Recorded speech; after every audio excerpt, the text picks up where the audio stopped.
అలాగే sir, okay. Sunday రోజు అనుకుంటున్నాం కదా. వెళ్దాం, కంపల్సరీ వెళ్దాం. వస్తా. ఓకే లత, మా కోలీగ్ ఫోన్ చేసిన ఇంత ముందే. అందరు కోలీగ్స్ కలిపి సండే రోజు అవుటింగ్ ప్లాన్ చేస్తున్నారట. ప్లాన్ చేస్తున్నారు కరెక్ట్. ఎంత అవుతుంది? ఎంత అవుతుంది? ఒక 10,000 వరకు అవుతుంది అంతే. లేవు. A few moments later. లత, ఇది ఏదో తెలుగులో రాసినా సరిగా అర్థం కావట్లేదు, ఏంటో చదువుతావు చెప్పు. మా అత్త ఆడబిడ్డలు పెద్ద గయ్యాలీలు. రేపు టూర్కి వెళ్ళాలా వద్దా?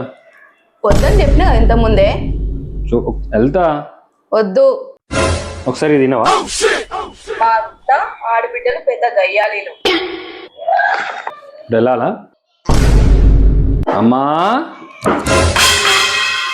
వెళ్ళాలా మరి?